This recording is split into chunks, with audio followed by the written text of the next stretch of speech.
This video is brought to you by SteelSeries and their range of peripherals that I just switched over to this past month. I love this stuff and I'm going to talk about it at the end of the video, so stick around. Alright, let me put it this way. I can't give you a good reason why you shouldn't play Far Cry 6, but I also sure as shit can't give you a good reason why you should. Ubisoft has a reputation for recycling content, refusing to take risks or innovate, churning out the same thing over and over again. I think that reputation is a little unfair. I don't like where the new Assassin's Creed games have landed, but I challenge anyone to say that they weren't trying things. Origins was a radical upending of the Assassin's Creed formula, and Odyssey and Valhalla both made big plays to evolve their formula further. Like them or not, and certainly in the case of Valhalla I did not, these games had a lot of ambition. A while back, Hyperscape hit, remember that one? And everyone was like, ugh, another Battle Royale game, how unoriginal. But if you actually played that game, you'd see that it's an entirely unique proposition, combining the classic Unreal Tournament style verticality and traversal with the high TTK of Halo, all packaged up in a Battle Royale formula. Hyperscape basically flopped, big time, but that failure wasn't because the game was lazy or unoriginal. Then there's the weird off-the-wall stuff, like For Honor, nothing else like that exists. Riders Republic, that looks pretty unique. The South Park games were great, and Mario Rabbids is one of the best tactics games ever made. So, Ubisoft has it in them to innovate. They have it in them to surprise us. They have it in them to transform their franchises when they are in need of transformation. When you load up Far Cry 6, the first thing you see are the words, a Ubisoft original. I cannot imagine a more perfect irony than this screen, because Far Cry 6 is so lacking in originality that it feels almost cheeky. You get the sense that Ubisoft are just holding their breath on this one, seeing if they can get away with it again. Like, they have to know that the party is over at this point for this formula, and they're just wondering whether or not we're gonna realize it as well. The degree to which you enjoy Far Cry 6 will depend on how much space this realization takes up in your mind whilst playing it. Objectively, there is essentially nothing new here. It is the same Far Cry we've been playing since like 3, only now it looks old and outdated, owing to a graphics engine that is drastically in need of overhaul in this next-gen era. Structurally and tonally, the game is near identical to previous iterations. Narratively, I think the game is a lot weaker than previous Far Cry games, with Giancarlo Esposito being completely wasted here, owing to how cliche he is and how distant he is as a villain. Where Far Cry 6 does try to innovate, it's typically pretty fig leaf. Lightweight base building that's little more than a set of menus, a new backpack that blows shit up, a troop commanding minigame that feels like a mobile game. It's no exaggeration to say that the best innovation that Far Cry 6 brings to its formula is cockfighting.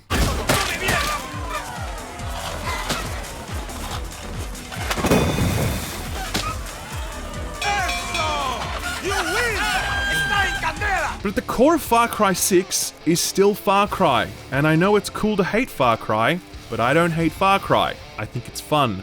I think its sandbox is one of the most flexible and robust in all of video games, providing you unlimited freedom to approach any objective however the hell you please. You can be a thief in the night or conduct grand symphonies of destruction, and both of these approaches are available to you at any moment. Very, very few games nail this sense of freedom as well as Far Cry does. There's still, as always, so much game here to work through, space to explore, compounds to capture, weapons to find and upgrade, characters to meet and hang out with. Many people buy games based on how many hours of entertainment they'll provide, and on this front, Far Cry has always delivered a compelling value proposition, and Far Cry 6 is no different. There's a reason that Far Cry has survived as long as it has. It's because the core of it is really good, and that does remain unchanged here. If you are going into Far Cry 6 expecting and wanting another Far Cry game, you will get exactly that, but absolutely nothing more. If you are hoping that Far Cry 6 might provide something, anything new, anything to advance this formula, then do not play Far Cry 6, because there is only disappointment waiting for you. So, did I like Far Cry 6? Yeah, but Far Cry 6 feels like the most inessential game I've played this year. Like, I just didn't need to play through this, because I've already played through it before, multiple times, in previous Far Cry games. That's why I'm not saying to you, don't play Far Cry 6, it sucks. Because it doesn't suck, it's fine, okay? But I'm definitely not saying to you that you should run out and buy it, because, yeah man, you've probably already played it.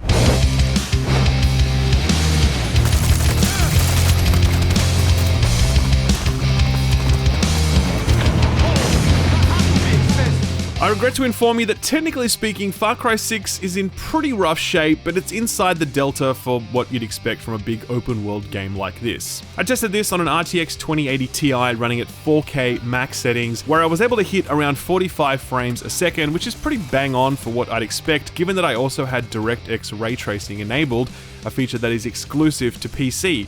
Neither the PS5 or the Xbox Series X versions will support ray tracing, they're simply targeting 4K 60. I was able to get my frame rate up to a pretty solid 60 frames with the use of AMD's Fidelity FX Super Resolution, which is the equivalent of Nvidia's DLSS. It's AI upscaling that gives your GPU more headroom for more graphical settings and higher frame rates. When I had this enabled, I was happy with performance and suffered very few notable frame drops. I should mention that there is a very detailed PC settings menu there, allowing you to tweak a range of graphical settings, making it easier to get this running well on your rig. For me, 4K 60, max settings, ray tracing enabled out of a 2080 Ti, that's a pretty good news story. This video is in 4K by the way, so you can switch to that if you haven't already. Outside of the general performance, I had quite a few bugs ranging from the annoying to the game breaking. Biggest one I suffered was kind of my own fault, but also maybe not. So there's an option to install an HD texture pack. It's 40 gigs, bringing the total install size of the game to 80 gigabytes. I installed it and started playing, and throughout my playthrough, I was getting this memory leak sort of thing, where sometimes I'd open my menu and my entire game would chug down to just a few frames a second, and that would go on for a while. When I exited the menu, this would persist in-game for a few seconds, and then everything would come good again. I put up with this during my playthrough, and I was like, geez, what the hell's going on here? So I opened up the review guide to see if this was a known issue, and if it was listed there, but it wasn't. However, there was a page talking about the HD texture pack, saying that it requires 12 gigabytes of VRAM at 1080p, and 16 gigabytes of VRAM at 4K. So setting aside the fact that that's a lot of VRAM, I mean the 2080 Ti has 11 gigabytes and that's still a pretty beefy card, it said that I should have gotten a notification in-game when I was running out of VRAM. But I never got that notification when I was playing. So I don't know that this was the exact cause of my menu slowdown issue, but I think it might be. So this is kind of like a PSA. If you do get this menu slowdown thing, try turning off your HD texture pack and see if that fixes it. The guide also said I would get some texture degradation if I wasn't hitting that VRAM target, and yep, that was definitely true. I got that. But again, I never got any notification in-game that I was doing anything wrong. If the game had told me, hey man, you're running low on VRAM, turn that HD shit off, I'd have been like, sure thing, no problem. But I just didn't know, and I suspect that more than a few people will fall into the same trap. Beyond that, there are plenty of other bugs. The AMD Fidelity FX setting kept resetting to default whenever I restarted my game, so be sure to re-enable that every time you restart your client. I had a recurring issue with flickering lighting. This is one example here, but it was very common throughout my playthrough. I had plenty of instances of broken geometry where I would shoot a target only to find that some invisible tree or post or something was blocking my path. I had a really funny one where this side quest dialogue would keep repeating throughout my playthrough, so I'd be on a totally different mission and out of the blue I'd make a phone call to someone being like, hey, I can't find this side quest thing. And then we'd go through this whole dialogue exchange that I listened to probably 15 times. This exchange happened during one of the most climactic missions in the whole game, and as soon as I finished the game and got dropped back onto the map after the credits, the phone immediately rang and I got to listen to that again. It was priceless. There are also quite a few annoying bugs during missions where things didn't trigger properly and I'd have to reload my save. I probably had to do that half a dozen times. There was one instance where I finished a mission and the guy's like, let's go over there and debrief. And when we got there, we all started dying of poison. We weren't actually poisoned, it was just a bug that killed us and our horse. Poor horse. There was another mission where I was really careful to be super stealthy, and just as I completed the objective, the entire base aggroes and launches into full assault mode, and everyone knew exactly where we were. That wasn't meant to happen because I reloaded the save, and it didn't happen the next time, but it happened then, and it was super annoying. So look, most of this is inside the tolerance threshold for this sort of sandbox-driven open world game. They're always full of minor and major bugs, shit that goes wrong, and so the bottom line question is this so bad that you shouldn't be picking it up on day one? I don't think it's that bad. Like I said, it's rough, but it's not a disaster. It's perfectly playable most of the time. So if you're okay with some inconveniences along the way, you should be fine. Your mileage may vary though, as I said, I know everyone has different tolerances with this stuff. Visually, I think Far Cry is looking pretty old at this point. The first time I played Far Cry 6 was through Parsec, a cloud streaming solution, which was beaming me a blurry 1080p image. The first time I saw it natively was when I was playing on my TV at 4K, max settings, DirectX ray tracing enabled, and it just immediately struck me like, this is looking pretty last gen at this point. Certainly Far Cry 6 can look lovely at times. It's a very beautiful game in terms of its scenery. It's set on an idyllic Caribbean island with blue waters and powder snow white beaches and tequila sunrise sunsets. The art design does the best that it can to distract you from the fact that the engine is pretty dated. Greenery and foliage in particular looks really flat, lacking detail and movement physics that more modern greenery showcases. Humans look kind of waxy and weird, their models don't look current gen at all. Looking at any ground texture up close, you can see that they're a little low res, even with the HD texture pack enabled.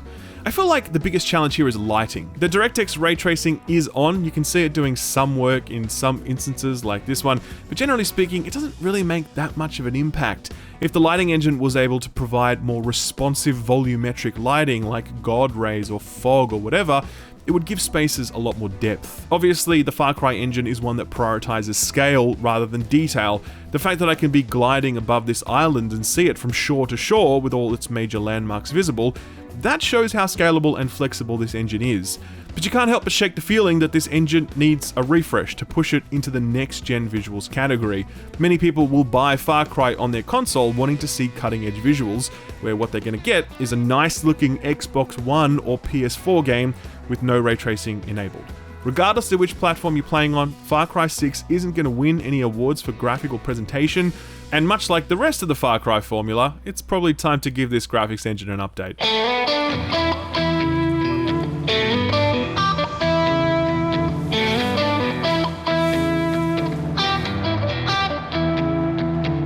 Far Cry 6 is set in the fictional island of Yara.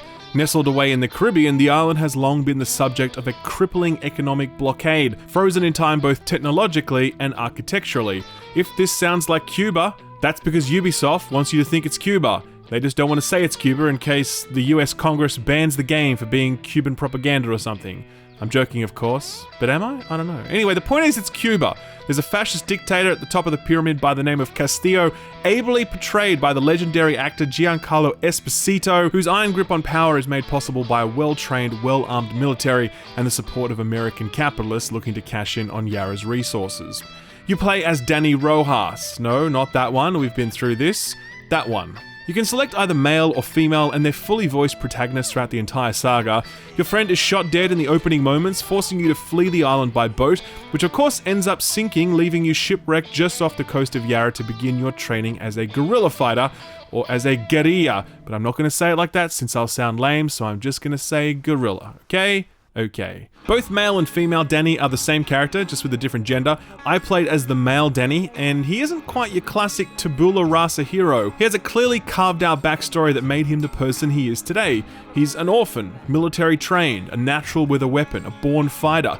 He didn't choose any of those events or qualities that were thrust upon him by fate, and fate certainly had plenty more in store for him when he awoke shipwrecked on that tiny island. He quickly meets up with Clara, a person trying to unite the various personalities, families, and factions in the fight against Castillo, but he isn't having much luck lately. That's where you come in. At first a pair of capable, bloodthirsty hands, but eventually a partner in this coalition building endeavor. More and more people flock to Dani's banner, not only because he knows where the pointy end goes, but because he does what he says he'll do. He treats his compis well, and he believes in others even when they won't believe in themselves. It's funny, the narrative worth of Far Cry games are often defined by how much impact their villain has. I think this will be the first Far Cry since Blood Dragon where we talk more about the protagonist than we do the villain. And that's not only because Giancarlo is really underutilized, but it's also because Dani Rojas is a legitimately good character. He has personality, he has emotional range, he has a sense of humor, he has human responses to events that feel authentic. When Dani would speak, I would listen because I was interested to hear what he had to say. The strength of Dani's character is a necessity in Far Cry 6 in a way that it isn't in other Far Cry games. In those games, the protagonist exists solely as a viewfinder through which to view the antagonist. Do you remember anything about the junior deputy in Far Cry 5? No, you don't. Why? Because there was nothing there. You were essentially just a camera that could be trained on Joseph. The whole game was about him. It's not like that here in Far Cry 6. It's no exaggeration to say that for about 85% of this game, Castillo, Giancarlo, he does not know that you exist. You will clear most of this map without him ever meeting or even referencing you. There are a small number of interactions in that final 15%, but they are very brief. The relationship between hero and villain is a bedrock foundation on which most Far Cry experiences are built. It's all about proximity. That doesn't exist here. Danny and Castillo have no personal relationship whatsoever, and even when they do cross paths, their interactions hinge more on events than they do their personal relationship. So if you aren't being captured every 10 minutes to listen to another Castillo monologue, how does Ubisoft develop this guy as a character? Well, essentially, at various milestones throughout your journey, the game will cut to a scene with Castillo and his son as they do various dictator things. Give speeches, do interviews with the press, torture people, etc. The through line here is that Castillo wants his son Diego to become the same ruthless dictator that he is, but it's clear that that just isn't in Diego, and the tension in almost every scene is who's going to come out on top here. Will Diego bend to his father's will and become the man he wants him to be, or will his better angels prevail? As watchable as some of this is, I found it less interesting or compelling than a lot of what I've seen from previous Far Cry games. Castillo is just kind of generic. His ice-cold sociopathy makes him very predictable in each scene, like he gets news of the death of one of his key lieutenants. So what does he do? He carefully selects a classic vinyl record off the shelf, and then carefully selects a fine wine to accompany it, like a Bond villain from the 1980s or something. I'm sure plenty of people will like this. I mean, it's not bad, it's just that my character, Danny, has no relationship with this villain, and that limits your ability as a player to connect with Castillo. That's a challenge in a general narrative sense, but it's a particularly pronounced challenge in the context of a Far Cry game, which have so often been defined by this relationship between hero and villain. Let me put it this way, if Castillo doesn't even know I exist, I don't really feel like I'm fighting him, and since he doesn't know I exist for most of this game, the whole experience feels rather aimless and unmoored. You will meet a wide range of characters, range from earnest freedom fighters to drugged out DJs, and all of them will send you on various missions all tied to a broader regional goal. Win the trust of an influential family, get these musicians on board so they can sing angry Rage Against the Machine style music to incite the people, recruit these old guerrilla fighters since we could use their expertise, etc. There are plenty of these story arcs, and you can tell that a lot of work has been put into each of them, with plenty of characterization and dialogue work to give all the carnage you're creating some meaning. Still, without that connection to a villain that I was transfixed by, these sub-stories weren't enough to keep me invested in Far Cry 6's world and events. So it's a really good thing there were plenty of explosions to keep me coming back.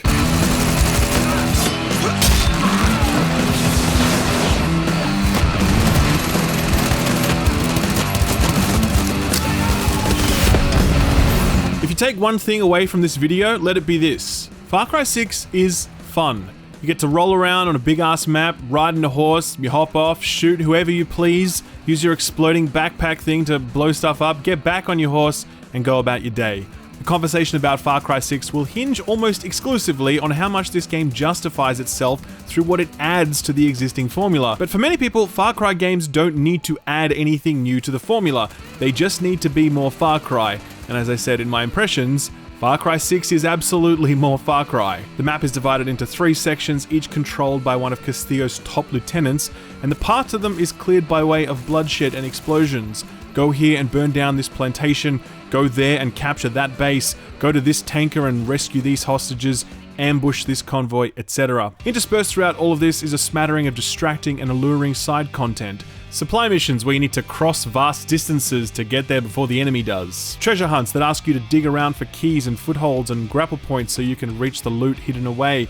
There's roadside holdups where Castillo's troops are holding resistance fighters hostage, giving you the choice to either pull over and free them or turn a blind eye and go about your business.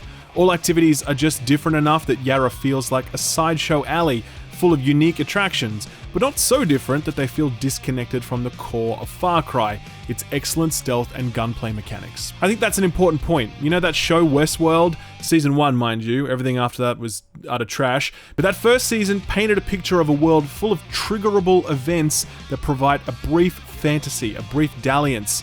If Westworld were to truly exist, it would be very similar to a Far Cry game, and that's fun for a while. It's just a case of how long that can remain fun for. Far Cry 6 is long, longer than any Far Cry game before it, I think. I don't know my exact playtime, but it felt like 30 hours or so. The 3 major regions you see aren't quite the full picture. When I was done with those, I was pretty ready for the climax, but at that point, nope, you get psyched straight back onto the map to do another major story arc that is nearly as large as the previous 3. The game culminates in a big final showdown, which, to be honest, is pretty spectacular and actually one of the best missions I've ever done in a Far Cry game. I'm certainly on the record with my criticism of Ubisoft bloat, particularly in the Assassin's Creed games. I don't think that's the case here. I was ready to be done by the end, but I certainly wasn't completely broken by this game like I was with Valhalla. There's a lot of content here, but most of it is optional. The critical path is generally pretty well paced. Like I said, I think it stretches for a little long because that final surprise arc is not good and it really felt unnecessary, but broadly I think Ubisoft found the right balance here. As I mentioned, I have a lot of time for Far Cry games because I really enjoy the sandbox, but I will admit that I found this one a little more frustrating than the previous outings. The primary design philosophy underpinning Far Cry 6 is just more. More guns, more crazy ammo, more explosions, more fucking helicopters. Jesus Christ, we will come back to that. Far Cry could evolve to become something closer to a survival game with tight ammo economies and realistic weapons, something closer to Far Cry 2. But Far Cry 6 feels like just cause, and I've never really felt that about a Far Cry game before. The Supremo exploding backpack is just this portable heat-seeking rocket launcher you have with you wherever you go. The number of gadgets you can have equipped is huge. The ammo types you're using, the volume of enemies being thrown at you, it feels like the most unrestrained chaos that Far Cry has ever served up. But to create this chaos, I think Ubisoft made some bad design choices. Firstly, respawning enemies. God, this sucked. So basically, when you get spotted, which happens very often by the way, since enemies see you really quickly here, the guards will immediately trigger the alarm and reinforcements will begin pouring in. Sometimes these will be driven or flown in, like in previous Far Cry games. Often, they will just teleport in. Like here, you can see that I'm clearing out space, going back and forth, and my minimap is just lighting up with new targets because they are appearing out of thin air, and it is so annoying. The average combat engagement in Far Cry 6 lasts much longer than any Far Cry before it, since so many waves of enemies will teleport in, and it really pissed me off because it made me feel like fighting, like standing my ground was pointless. Like I may as well just run past everything to my objective because stuff was going to respawn anyway. During these encounters, enemy accuracy is way too good. These guys are hitting you from 2 football fields away, and not the snipers, mind you, the normal foot soldiers. When this happens, you need to heal up, which is an ability on cooldown. When you're really low on health and you don't have that ability up, you just need to sit behind cover so you don't die. There aren't any sort of activatable items you can carry around in large supply and, you know, chug them down. That doesn't exist. There are some perks you can unlock later that give you a chance to heal when you kill a target, but they're not very reliable. And I found myself just pushed out of combat so often while I waited for this heal ability to come back up. This was obviously done to balance how strong I am with all my weapons and gadgets and shit, but this was definitely the wrong approach. The helicopters, my god, I must have shot down like 200 helicopters during my playthrough. I mean, every single fucking encounter they would call in a helicopter. It was so annoying, and it forces you to gear around helicopters because they are so oppressive. You basically need to run this specific type of Supremo backpack because it's the most oppressive means of bringing these things down, and probably a rocket launcher and probably an LMG with the right type of ammo. At least 2 of your weapon slots need to be devoted to bringing down helicopters, and in a game that is trying to give you so much choice, this really limits a lot of those options. The ammo type thing is probably my most hated part of Far Cry 6. There are numerous ammo types here: soft rounds for use against unarmored opponents, armor-piercing rounds, blast rounds for use against vehicles, and incendiary rounds which set targets on fire. This system is one of those things that game designers add because they feel like they need to add a new system, not because the game benefits from it in any way, shape, or form. If you are shooting an armored opponent with the wrong rounds, you are doing so little damage, so you're constantly switching to weapons that you don't want to use because you need that specific ammo type. Maybe there's a distant armored target, but you have a short-range weapon with the armored rounds. Bad luck, now you need to schlep over there because you made the wrong gearing choice before this encounter started. Maybe you're out of ammo on the gun that has the anti-vehicle rounds. Bad luck, it's basically impossible to bring that helicopter down now. It's very reminiscent of the ammo system used in Wolfenstein Youngblood, one of the worst parts of one of the worst shooters I've ever played. To see it resurrected and adapted here in Far Cry 6 is very upsetting. The other flow and impact of this ammo thing is that you can only hold 4 weapons at a time, and only 4 weapons will appear in your weapon wheel. But you need so many different weapons with different ranges and with different ammo types, and you will run out of ammo on a certain weapon, so you'll have to switch to another. You have to go into your menu so often in this game. Like, sometimes I actually just couldn't be bothered to do it. I would be like, cool, I'm shooting you, even though I have the wrong ammo and the wrong gun, because I cannot be bothered to go into my menu again to make this change. Like, it really did reach that point. There are other things too. Your companions are beyond useless. It took 2/3 of the game for my companion to unlock his final skill talent, and the requirement for that was that he would have to kill 50 targets. That means that it was like 20 hours, and this crocodile had killed less than 50 people. He would constantly bug out and despawn, and I wouldn't even notice that he was gone, by the way, because he was just so useless. This clip right here is the most utility I got out of Wapo. The other companions are no different. Finally, the world is level gated, but guess what? It levels up with you. I groaned very, very loudly when I hit a major milestone, only for the map to pop up and show me that everything around me had suddenly gotten stronger, meaning that all my relative power gains were wiped away. I know why this stuff exists, because it's an open world and you can go anywhere at any time. But I just looked at these numbers go up, and all I saw was more armored troops spawning in from thin air, and 2 helicopters arriving in each encounter now, instead of just 1. I still believe that Far Cry does not need all of this RPG level gaining bullshit, but that's just me. Actually, that's a lot of people.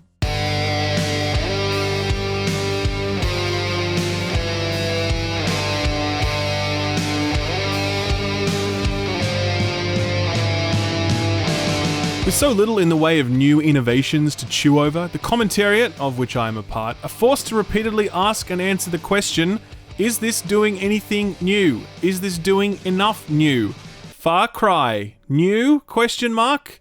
As I've said, this question doesn't matter to many people, but it does matter to some, myself included. As much as I enjoyed this Far Cry, I'll be honest in saying that I enjoyed it a lot less this time around, owing to how little meaningful innovation was there. Most of the upgrade economy, gearing, and modding stuff I described earlier all feels like it's there to tick a box.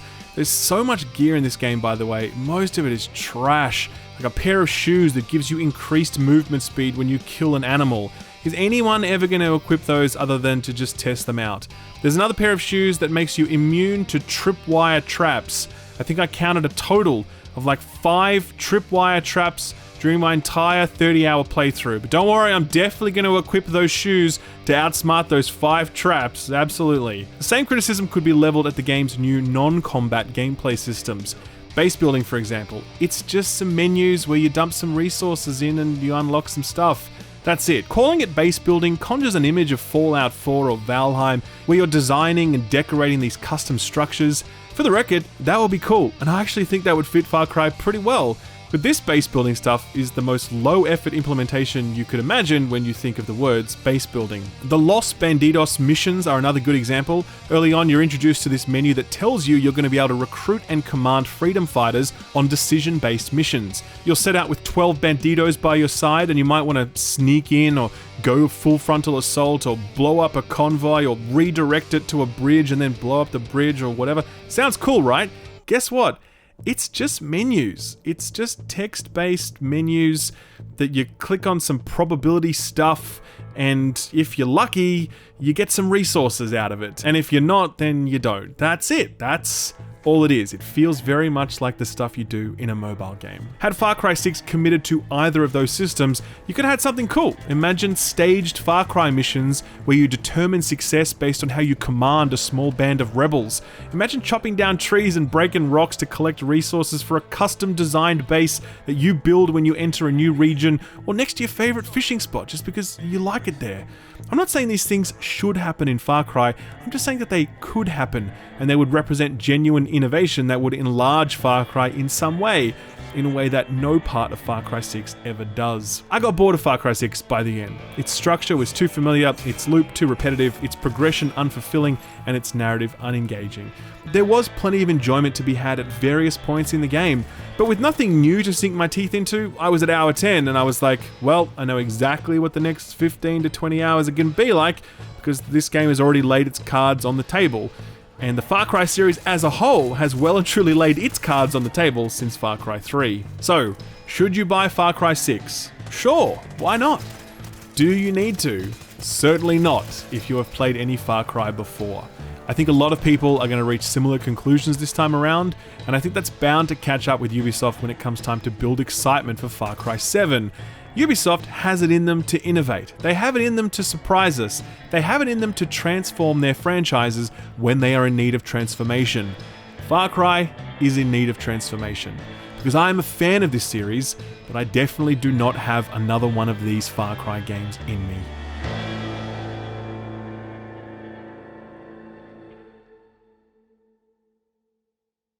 Guys, SteelSeries called me last month and they're like, hi. And I'm like, hi. And then they were like, so, have you heard about our award-winning range of products? And I'm like, why, yes, I have. Because I have heard good things about SteelSeries peripherals, but I hadn't actually used any of them myself. So they're like, okay, how about this? We'll send you some stuff, and if you like it, let's do some videos together. And I'm like, sure, why not? I was pretty happy with the stuff I was already using, but no harm in trying. So this is me now, this is my setup. I'm rocking the SteelSeries Apex Pro keyboard with custom prism caps, their Prime Wireless Precision Esports gaming mouse, their QCK Prism RGB mousepad, and thank God for that, because as we all know, mousepads with RGB are scientifically proven to increase your KD. And to top all of this off, I'm now rocking the Arctis Wireless Pro headset, the first time I have changed headsets in like 5 years. I've been using this stuff for the past month, and I have been so impressed by it. Every piece of my new setup feels fantastic, so responsive, so customizable, so comfortable to use, and it's all packed with so much quality of life stuff that I never even would have thought of. Like the headset, for example. Did you know that it ships with 2 rechargeable lithium batteries, so you can have one in the charging dock and then just hot swap them as needed? That is crazy good. As someone who is always using wireless headsets for long periods of time and they always run out of battery, always had to plug them in before the day was out, that feature alone is a game changer. I'm going to do more videos with SteelSeries in the future talking specifically about their products, but one thing I will say is that I was not aware of just how awarded SteelSeries products are or how widely they're used across the pro esports scene. More esports prize money has been won with SteelSeries gear than any other peripheral brand, and pros wouldn't use it if it was shit. I'm not a pro gamer, but I'm someone that plays video games a lot, too much. This stuff has been really great to use, so if you're looking to treat yourself or maybe get someone a gift for the holidays, I really recommend checking out SteelSeries products. I'm going to leave a link to the SteelSeries Prime Wireless Gaming Mouse below, so if you want to check that out, you can. And I'll also leave a link to the SteelSeries website so you can find out about their other products as well. Thanks SteelSeries for sponsoring the video, and thank you for watching it. Thanks for watching my video. If you liked it, give it a thumbs up. If you didn't, give it a thumbs down so I know to do better for next time. If you enjoyed yourself, consider subscribing, and if you really enjoyed yourself, maybe consider hitting that notification bell so you never miss a video. You can see my patrons here on the left. They're awesome. They're amazing. If you want to join them, check out my Patreon page. Thank you again. I'll see you next time. Bye-bye.